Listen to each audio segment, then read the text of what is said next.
नमस्कार, मैं हूं विशाल यादव। क्या आज अमित शाह गृह मंत्री पद से इस्तीफा दे देंगे? मेरे हिसाब से तत्काल प्रभाव से अमित शाह को आज ही गृह मंत्री पद से इस्तीफा दे देना चाहिए। वैसे हम सभी लोगों को मालूम है कि देश को एक नाकाम गृह मंत्री मिला है, लेकिन आज अमित शाह की बयानबाजी को देखकर आप सभी लोग यही कहेंगे कि जब अमित शाह को एनडीए घटक दलों से इतनी नफरत है, जब अमित शाह को बैसाखियों से इतनी जलन है, जब अमित शाह को नीतीश कुमार चंद्रबाबू नायडू से इतनी दिक्कत है, तो अमित शाह को तत्काल प्रभाव से इस्तीफा दे देना चाहिए। दोस्तों, हम सभी लोगों को मालूम है कि अमित शाह महाराष्ट्र गए, जहां पर उन्होंने बैसाखियों को लेकर के एक ऐसी बात कह दी जिसकी वजह से अमित शाह जमकर ट्रोल हो गए और लोग कहने लगे कि जब अमित शाह को बैसाखियों से इतनी नफरत है, एनडीए घटक दलों से इतनी नफरत है, जिसकी बदौलत आज अमित शाह गृह मंत्री और नरेंद्र मोदी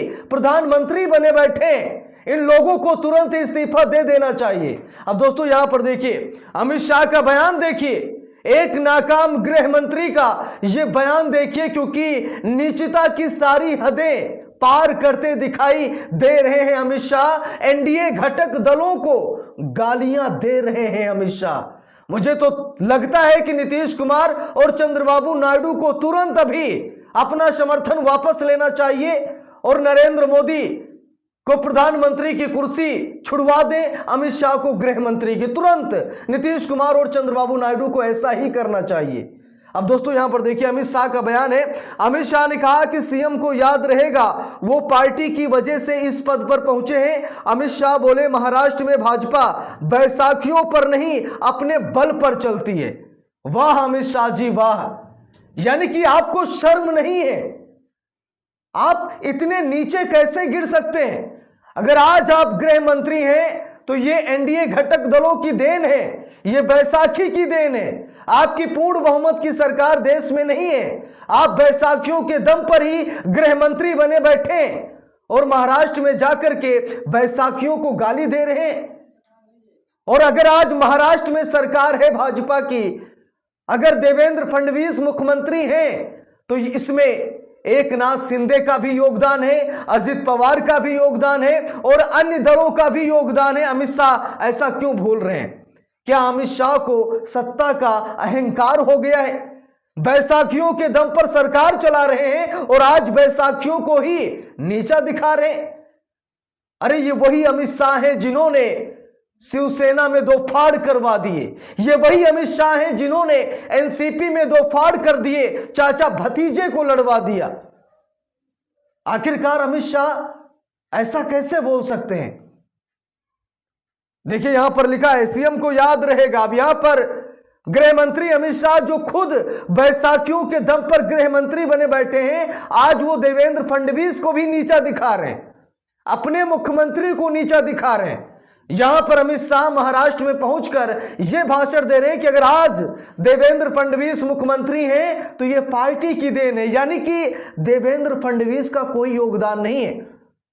उत्तर प्रदेश के एक नेता ने सही कहा था कि भाजपा में जो जाता है बड़े बड़े नेताओं के जूते साफ करने के लिए जाता है, वही हाल आज देवेंद्र फडणवीस का हो गया है। अमित शाह को जहां पर प्रशंसा करनी चाहिए थी देवेंद्र फडणवीस की, लेकिन वो पार्टी की कर रहे हैं और देवेंद्र फडणवीस को ये बता रहे हैं कि अगर आज आप मुख्यमंत्री हैं तो ये पार्टी की देन है। लेकिन मैं बता रहा हूं कि अगर आज अमित शाह गृह मंत्री हैं तो ये बैसाखियों की देन है, नहीं तो न घर के रहते न घाट के रहते। बात सिर्फ अमित शाह की नहीं, प्रधानमंत्री नरेंद्र मोदी की भी है। जरा देखिए, लिखा है, सीएम को याद रहेगा वो पार्टी की वजह से इस पद पर पहुंचे। अमित शाह बोले, महाराष्ट्र में भाजपा बैसाखियों पर नहीं अपने बल पर चलती है। लिखा भी है, केंद्रीय गृह मंत्री ने केंद्र और राज्य में भाजपा की डबल इंजन सरकार का जिक्र करते हुए कहा कि पार्टी को इस साल के अंत में होने वाले स्थानीय निकाय चुनाव भी जीतने चाहिए। देखिए, लिखा है, केंद्रीय गृह मंत्री अमित शाह ने सोमवार को कहा कि भारतीय जनता पार्टी को महाराष्ट्र में बैसाखियों की जरूरत नहीं है और वो अपनी ताकत पर चलेगी। उन्होंने पार्टी कार्यकर्ताओं से यह सुनिश्चित करने को कहा कि आगामी स्थानीय निकाय चुनाव में विपक्ष का सुपड़ा साफ हो जाए। देखिए, यहां पर अमित शाह की भाषा देखिए, अमित शाह ऐसे ऐसे शब्दों का जिक्र कर रहे हैं जो लोगों को सुनकर भी शर्म आ रहा है कि खुद बैसाखी के दम पर ये गृह मंत्री बने बैठे हैं और महाराष्ट्र में बैसाखियों की ही सरकार है। भले ही भाजपा का मुख्यमंत्री है, लेकिन भाजपा ने गठबंधन से चुनाव लड़ा, पूरा देश जानता है। एकनाथ शिंदे की शिवसेना, अजित पवार की एनसीपी ने मिलकर चुनाव लड़ा है। एकनाथ शिंदे के साथ जो धोखाधड़ी भाजपा ने की, पूरी दुनिया ने देखा है। और उसके बाद आज बड़ी बड़ी बातें महाराष्ट्र में गृह मंत्री अमित शाह किस मुंह से बोल रहे हैं, ये समझ में नहीं आ रहा है। कह रहे हमें बैसाखियों की जरूरत नहीं है। अरे बैसाखियों की जरूरत नहीं है तो केंद्र में आपने सरकार क्यों बनाई? अगर बैसाखियों से इतनी ही नफरत है तो आप बैसाखियों को निकाल दीजिए एनडीए से। आपका संगठन है, आपका दल है, निकाल दीजिए। क्यों नहीं निकालते? क्योंकि पता है कि 2 मिनट में सारा नशा उतर जाएगा, 2 मिनट में आपकी सरकार गिर जाएगी। आपके पास इस बार बहुमत नहीं है। नीतीश नायडू के बदौलत आप गृह मंत्री और नरेंद्र मोदी प्रधानमंत्री बने बैठे और महाराष्ट्र में जाकर के बैसाखियों को गाली दे रहे, कह रहे बैसाखियों की हमें कोई जरूरत नहीं है। अगर इस घटना के बाद भी नीतीश नायडू का जमीर नहीं जागता तो इसका मतलब यही है कि नीतीश और नायडू ने अपना जमीर प्रधानमंत्री नरेंद्र मोदी के कदमों में जाकर रख दिया है। नरेंद्र मोदी के सामने नतमस्तक हो चुके हैं दोनों बाबू, चाहे चंद्रबाबू हो या फिर नीतीश बाबू हो। अगर घटक दलों को इस तरीके से अपमानित किया जा रहा है तो नीतीश नायडू को कुछ ना कुछ जरूर करना चाहिए।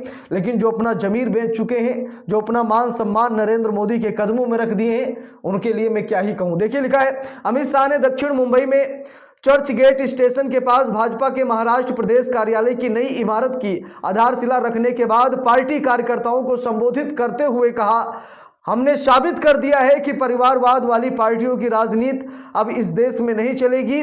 काम करने की राजनीति ही देश को आगे ले जाएगी। लिखा है कि महाराष्ट्र में बीजेपी के प्रदर्शन पर क्या बोले अमित शाह। साफ साफ लिखा है, बीजेपी ने कहा मोदी जी इसका सबसे अच्छा उदाहरण है। एक साधारण चाय वाले के घर में जन्मा एक बच्चा अपने समर्पण, त्याग और कड़ी मेहनत से भारत का प्रधानमंत्री बना। शाह ने कहा कि महाराष्ट्र में भाजपा बैसाखियों पर नहीं बल्कि अपने बल पर चलती है। उद्धव ठाकरे के नेतृत्व वाली अविभाजित शिवसेना का जिक्र करते हुए शाह ने कहा कि 2014 में भाजपा ने सम्मानजनक सीट बंटवारे की मांग की थी, लेकिन गठबंधन टूट गया। शाह ने कहा, हमने लंबे समय के बाद अपने दम पर चुनाव लड़ा और देवेंद्र फडणवीस के मुख्यमंत्री बनने के साथ हम सबसे बड़ी पार्टी बनकर उभरे। पहले हम राज्य की राजनीति में चौथे स्थान पर थे, लेकिन आज हम पहले नंबर की पार्टी बन गए हैं। अमित शाह ये भाषा बोल रहे हैं और अमित शाह की ये जो भाषा है इसमें एनडीए घटक दलों का अपमान है और ये बहुत बड़ा अपमान है। नीतीश कुमार और चंद्रबाबू नायडू को तुरंत ही पलड़ा बदल लेना चाहिए। तो इस पूरे मामले पर आप सभी लोगों की क्या राय है कमेंट करके ज़रूर बताइएगा। वीडियो को लाइक शेयर, अगर चैनल पर नए हैं सब्सक्राइब करके सपोर्ट कीजिएगा। मिलते हैं दूसरी वीडियो में, तब तक के लिए बहुत बहुत धन्यवाद।